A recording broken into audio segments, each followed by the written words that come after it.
اللهم صل على سيدنا وشفيعنا وحبيبنا وكريمنا ومولانا محمد معدن الجود والكرم منبع العلم والحكم وعلى آله وصحبه وبارك وسلم.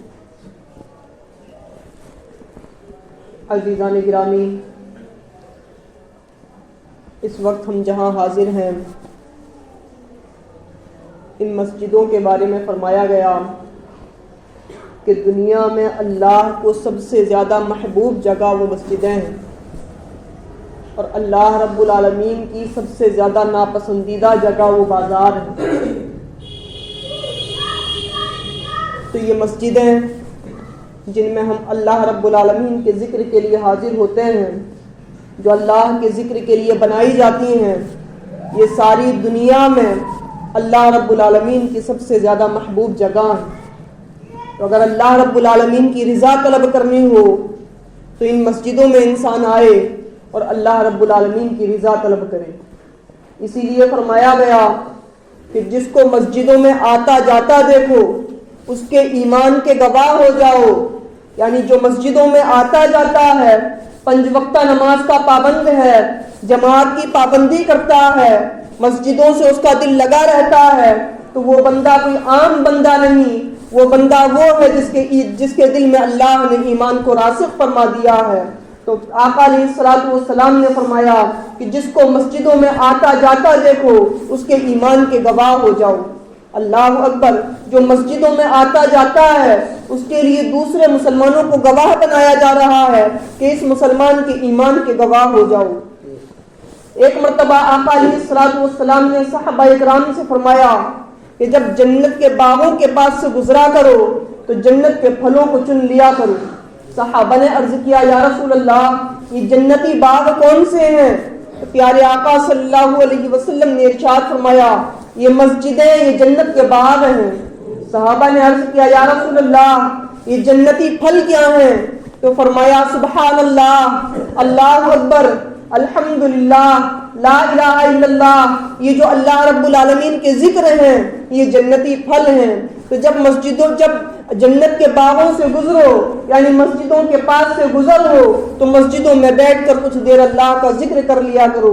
یہ اللہ رب العالمین کا ذکر کرنا یہ مسجدوں میں یہ جنتی باغوں کے جنتی پھلوں کو حاصل کرنے کی طرح ہے. تو عزیزان گرامی یہ ہے مسجدیں، یہی مسجدیں ہیں کہ انبیاء اعظام علیہ السلام ان مسجدوں کی تعظیم کرتے رہے، ان کی پاکیزگی کا خیال رکھتے رہے، ان کی صفائی کا خیال رکھتے رہے، یہاں تک کہ حضرت ابراہیم اور حضرت اسماعیل علیہ نبینا علیہ السلام کو حکم دیا گیا طہرا بیتی للطائفین والعاکفین والرکع والسجود کہ طواف کرنے والوں کے لیے، رکوع کرنے والوں کے لیے، سجدہ کرنے والوں کے لیے، اعتکاف کرنے والوں کے لیے میری مسجدوں کو پاک اور صاف کر دو.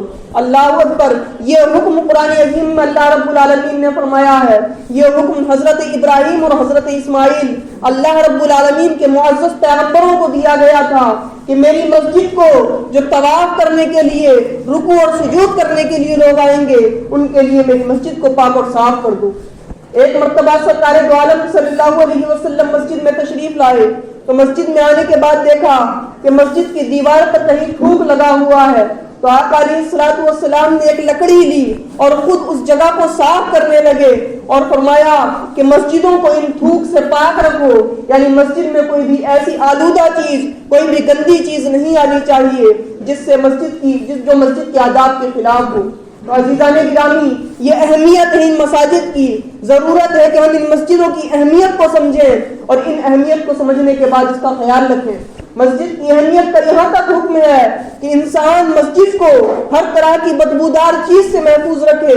اگر کسی نے پیاز اور لہسن کھا لیا اور اس کے بعد اس کے منہ سے اگر بدبو آ رہی ہے تو ایسے شخص کو حکم دیا گیا ہے کہ مسجد کے قریب نہ آئے، کیونکہ اس کی منہ کی بدبو سے فرشتوں کو دقت ہوتی ہے، فرشتوں کو پریشانی ہوتی ہے. تو یہ مساجد ہیں جن کا خیال رکھنے کا حکم دیا گیا۔ ایک حدیث پاک میں سرکار دو عالم صلی اللہ تعالیٰ علیہ وسلم نے ارشاد فرمایا کہ اپنی مسجدوں کو بچوں، پاگلوں، خرید و فروخت کرنے سے اور آوازوں کے بلند کرنے سے دور رکھو۔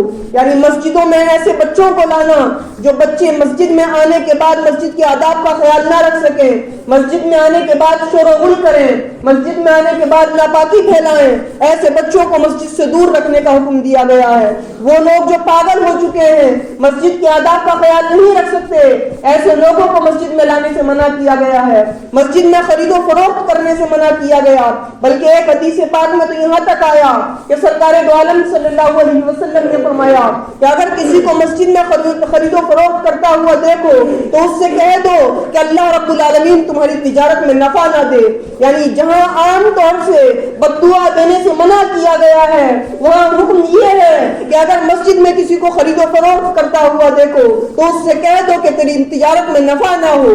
اللہ اکبر! یعنی یہ مسجدیں اس لیے نہیں بنی کہ یہاں پر آ کر ہم اپنی دنیا کمائیں، یہ مسجدیں اس لیے نہیں بنی کہ یہاں پر آ کر ہم تجارت کریں، یہ مسجدیں اس لیے بنی ہیں کہ یہاں پر ہم اللہ رب العالمین کا ذکر کریں، یہاں آ کر اپنے رب کو راضی کریں، یہاں آ کر ہم رب کی بارگاہ میں تواضع اور انکساری کریں۔ عزیزان گرامی، اور اسی حدیث پاک میں آقا علیہ الصلوۃ والسلام نے فرمایا کہ اپنی مسجدوں کو آواز بلند کرنے سے محفوظ رکھو۔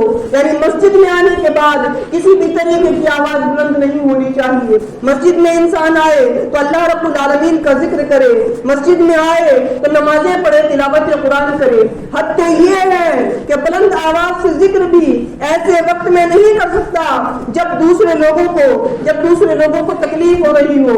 اگر کوئی نماز پڑھ رہا ہے، ایسے وقت میں کوئی بلند آواز سے تلاوت کرنے بیٹھ جائے تو اس سے منع کیا جائے گا کہ دوسرے نمازی کو دقت ہو رہی ہے۔ تو یہ مسجدیں ہیں، یہاں پر ایسا نہیں کہ صرف دنیاوی بات منع ہے، بلند آواز سے اس وقت ذکر کرنا جب دوسروں کو دقت اور پریشانی ہو رہی ہو تو بلند آواز سے ذکر کرنے سے بھی منع کیا گیا ہے۔ انسان ذکر کرے، تنہائی میں ذکر کرے، اپنے آپ ذکر کرے۔ ہاں، جب ذکر کی محفل لگی ہوئی ہو، سب مل کر ذکر کر رہے ہو یا کسی کو کوئی تکلیف نہ ہو رہی ہو، ایسے وقت میں اگر انسان بلند آواز سے ذکر کرے تو اس میں کوئی حرج نہیں۔ یہ بات تو ذکر کی ہے، رہی بات دنیاوی باتوں کی۔ اگر انسان مسجد میں دنیاوی جائز بات بھی کرے تو جائز بات کے بارے میں بھی فرمایا گیا کہ مسجد میں بیٹھ کر دنیاوی باتیں کرنا یہ نیکیوں کو ایسے کھا جاتا ہے جس طریقے سے آگ لکڑی کو کھا جایا کرتی ہے۔ اللہ اکبر! ایک تو ہمارے پاس نیکیاں نہیں، نیکیوں کی کثرت نہیں، چند نیکیاں ہیں، ان نیکیوں کو بھی اگر ہم اس طریقے سے اکارت کرتے رہے تو ہمارے پاس کیا بچے گا؟ ایک حدیث پاک ایک روایت میں آتا ہے کہ اگر انسان مسجد میں بیٹھ کر دنیاوی باتیں کرتا ہے تو اس کی 40 سال کی نیکیوں کو برباد کر دیا جاتا ہے۔ اللہ اکبر! ایک تو ذرا سی ہماری عمریں، ان میں نیکیاں نہیں، اور ان نیکیوں کو بھی ہم مسجدوں میں باتیں کر کر کے اپنی نیکیوں کو اگر اکارت و برباد کر دیں تو ہمارے پاس کیا بچے گا؟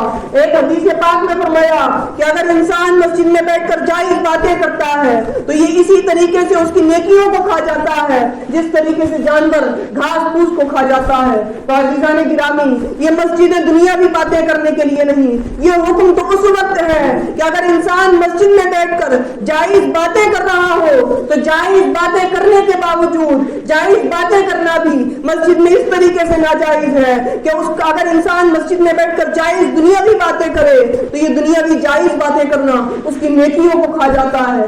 اللہ اکبر! اور اندازہ لگائیں، ہمارا حال یہ ہے کہ جب ہم گفتگو کرنے بیٹھتے ہیں تو ہم کو اس کی پرواہ نہیں ہوتی کہ ہماری زبان سے نکلنے والی باتیں یہ جائز ہیں یا ناجائز ہیں، ہم جو بول رہے ہیں یہ کسی کی غیبت ہو رہی ہے یا نہیں ہو رہی۔ جب ہمارا یہ حال ہے اور ہم اس حال میں مسجد میں بیٹھ کے باتیں کریں تو اللہ اکبر! اگر ناجائز باتیں کریں تو ان ناجائز باتوں کا کس قدر بڑا وبال ہوگا، جب جائز باتوں کا یہ عالم ہے کہ وہ ہماری تمام نیکیوں کو برباد کر دیں گی۔ تو عزیزان گرامی، ضرورت اس چیز کی ہے کہ ہم جب مسجدوں میں آئے تو مسجد کے آداب کا خیال رکھیں۔ مسجد میں آنے کے بعد دنیا کو تو اپنے دل سے بالکل نکال دیں اور زبان پر تو دنیاوی بات بالکل نہ لائیں۔ جہاں تک ہو سکے مسجد میں بیٹھ کر اللہ رب العالمین کا ذکر کریں، مسجد میں بیٹھ کے اپنے رب کو یاد کریں، دعائیں کریں، وقت ہو تو تلاوت قرآن کریں، نمازیں پڑھیں۔ یہ مسجدیں ہماری اسی لیے بنی ہیں۔ ایک روایت میں آتا ہے کہ ایک مرتبہ ایک مسجد اللہ رب العالمین کی بارگاہ میں مسجد میں بیٹھ کر گفتگو کرنے والوں کی شکایت کرنے کے لیے اللہ کی بارگاہ میں چلی تو راستے میں فرشتے ملے اور فرشتوں نے کہا کہ ہم کو اسی لیے بھیجا گیا ہے کہ ان لوگوں کو ہلاک کر دیں. اللہ اکبر, کہ جس مسجد میں لوگ دنیا کی باتیں کریں وہ مسجدیں اللہ کی بارگاہ میں ان لوگوں کے لیے جو مسجدوں میں بیٹھ کر دنیاوی باتیں کیا کرتے ہیں ان کے لیے اللہ کی بارگاہ میں شکایت کرتی ہیں. اور اللہ رب العالمین ایسے لوگوں کی ہلاکت کے لیے فرشتوں کو بھیج دیا کرتا ہے. تو عزیزان گرامی, ضرورت اس چیز کی ہے کہ ہم جب مسجدوں میں آئیں تو اپنے آپ کو باتوں سے محفوظ رکھیں اور جہاں تک ہو سکے اللہ رب العالمین کا ذکر کرنے کی کوشش کریں. خاص طور سے جس وقت خطبہ ہو رہا ہو, ایک تو مسجد میں بیٹھ کر دنیا کی بات کرنا ناجائز, دوسرے جس وقت خطبہ ہو رہا ہو اس وقت تو اللہ کا ذکر کرنا بھی ناجائز ہے. اس وقت واجب ہے کہ انسان صرف اور صرف خطبہ سنے اور کسی بھی کام کو نہ کرے. یہاں تک کہ اگر کسی کی سنتیں بھی رہ گئی ہیں اور خطبے کے وقت آیا تو اب سنتیں پڑھنے کی اجازت نہیں, اب حکم یہ ہے کہ خطبہ سننے کے لیے بیٹھ جائے. تو ہم لوگوں کا حال یہ ہے کہ ہم خطبے کے وقت میں بھی اپنی باتوں کو خاموش نہیں رکھتے. ایک نہیں نہ معلوم کتنے وبال اپنے اوپر لیتے ہیں. مسجد میں بیٹھ کے باتیں کرنا یہ ایک الگ بوال, اگر ناجائز باتیں ہوں تو وہ ایک الگ بوال, اور ساتھ ہی ساتھ جو خطبہ ہو رہا ہے اس خطبے کو ہم نہیں سن رہے, اس وقت ہم دوسرے کاموں میں لگ رہے ہیں, یہ ایک الگ ناجائز کام ہے. تو ہم لوگوں کو چاہیے کہ ہم مسجد کا احترام کریں. اللہ رب العالمین سے دعا ہے کہ کہنے سننے سے زیادہ ہم سب کو عمل کرنے کی توفیق عطا فرمائے. یہ